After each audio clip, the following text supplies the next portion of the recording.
اهلا وسهلا بكم مرة تانية ونورتوني. طبعا السلسلة اللي انا هعملها دي من اجمل السلسلة اللي هتبقى على قلبي عشان انا من عشاق الكي دراما. اوكي، فاهلا وسهلا بكم في سلسلة كي دراما كوريا. بصراحة انا يومي ما بيقدرش يعدي غير لما اكون متابعة حلقة من حلقات الكي دراما عامة. وانا من عشاق حرفيا كوريا، وطبعا زي ما انتم عارفين ان انا ارمي من فتره طويله جدا، وطبعا اللي هيسالني مين البايس بتاعي المفضل، فانا بحبهم كلهم، بس المفضل عندي جونكوك ده مبدئيا. انا بجد متحمسه جدا. طبعا النهارده جايبه لكم من اجمل ده عامه من وجهه نظري من اجمل المسلسلات اللي عدت عليا واللي اتفرجتها واللي تابعتها حرفيا في الكي دراما.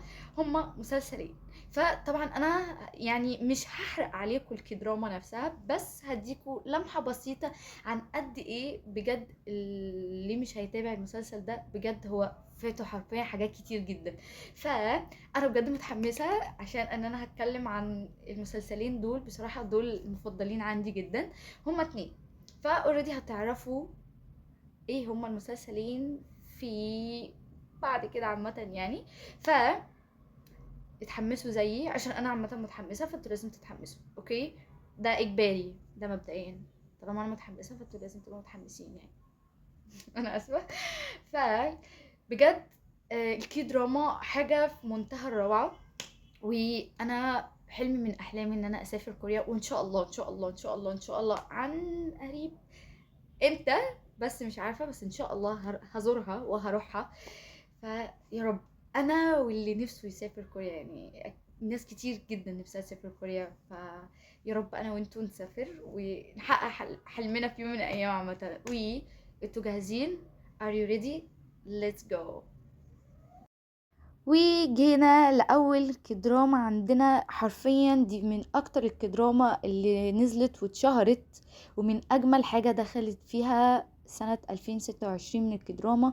بجد حرفيا الكدراما دي اللي هيتفرج عليها بجد هيحس بكذا شعور، هيحسسك وانت بتتفرجي بمشاعر مختلفة جدا، ومش هتفهموا ده غير لما تتفرجوا عليه. ومش هحرق اي حاجة او هحرق اي احساس انا حسيت بيه، لا انا عايزة كل واحد يتفرج ويشوف الشعور اللي هو حس بيه بعد ما يتابع الكدراما دي، وتيجوا تكتبولي في الكومنتات ايه شعوركم بعد ما تابعتوا السلسلة دي. طبعا دول من اجمل الشخصيات اللي اتفرجت عليها، وخصوصا النونو الصغنون اللي موجود في الكدراما دي. وحرفيا حرفيا انا متابعه الكدراما بسبب النونو الصغنون ده. طبعا اسم السلسله الكدراما اللي عندنا دي اول كدراما، واسمها يور يونيفرس. والكدراما دي بتتكلم او بتحكي القصه دي عن شخصين من القرايب، كل واحد ما كانش عارف ان هو قريب التاني، بس بالصدفه او بسبب حاجه حصلت، وطبعا هتعرفوها لما تتابعوا الكدراما دي.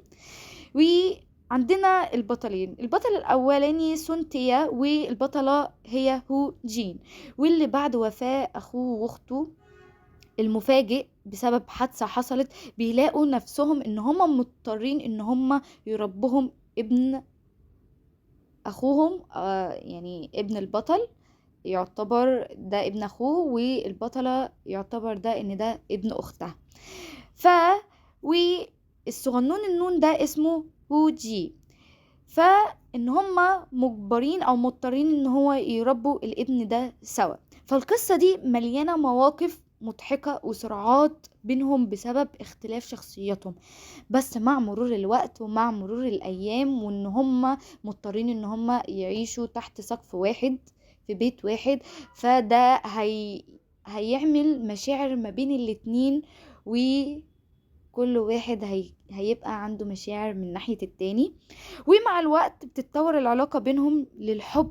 المسلسل ده بيجمع حاجات كتيرة قوي من الدراما العائلية والرومانسية والكوميديا، ومعاه كمان عناصر النمو اللي هو الشخصي أثناء تربية الطفل سوا. طبعا زي ما انتوا شايفين الطفل الصغنون ده حرفيا هو اللي محلي الكدراما دي، وبجد كلنا مش مستوعبين ان في طفل عنده الموهبة او طفل صغنن ان هو يبدأ يصور المسلسل ويعرفوا ان هم يتعاملوا معاه ويطلع بالطريقة دي. وحرفيا الصغنون النونة ده او اللي هو بمعنى اوجي بجد هو حرفيا اللي محلي الكدراما دي. وهتلاقوا حاجات كتيرة جدا في الكدراما دي، وبجد هتحسوا بشعور مختلف جدا، فلازم تتابعوها عشان ما تندموش. وبجد اتمنى ليكم مشاهدة سعيدة. وهنيجي لتاني كدراما عندنا، حرفيا الكدراما دي من اكتر الكدراما اللي خطفت قلبي، وبجد من اجمل الحاجات اللي اتفرجت عليها واتبعتها.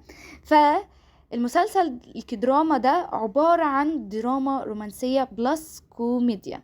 فاسم الكدراما دي سبرينج فيفر، فدي كوميديا بلس رومانسية دراما جديدة، وحققت شهرة عالمية جدا واهتمام كبير من الجمهور. بيحكي عن معلمة من سول كانت معروفة بشخصيتها القوية وحياتها الاجتماعية الواعية، بس هي فجأة بتتقرر ان هي تنتقل للريف وتبدأ حياة جديدة في مدينة هادية بعد ما تعرضت لمواقف خلتها ان هي تبعد عن حياتها القديمة. وهتعرفوا كل حاجة بالتفصيل في الكدراما دي لما تتابعوها. وهناك ان هي هتقابل راجل محلي قوي المظهر وشبه صعب في التعامل، بس هو جواه قلبه طيب وحساس. مشاعرهم بتتطور بشكل لطيف جدا.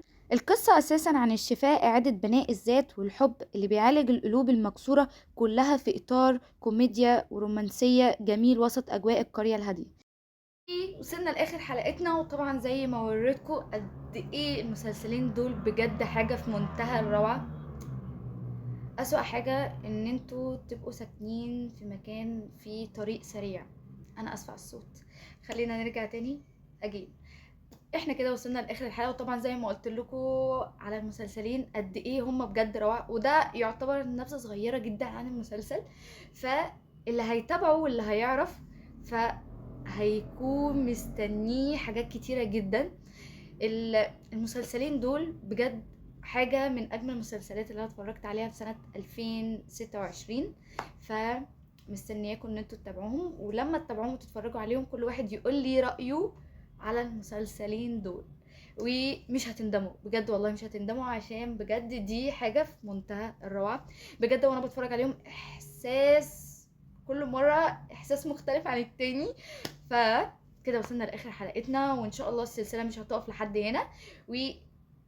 وكل مرة هقول لكم على اكتر مسلسلين انا حبيتهم او اللي هما انا استمتعت بيهم جدا وانا بتفرج عليهم.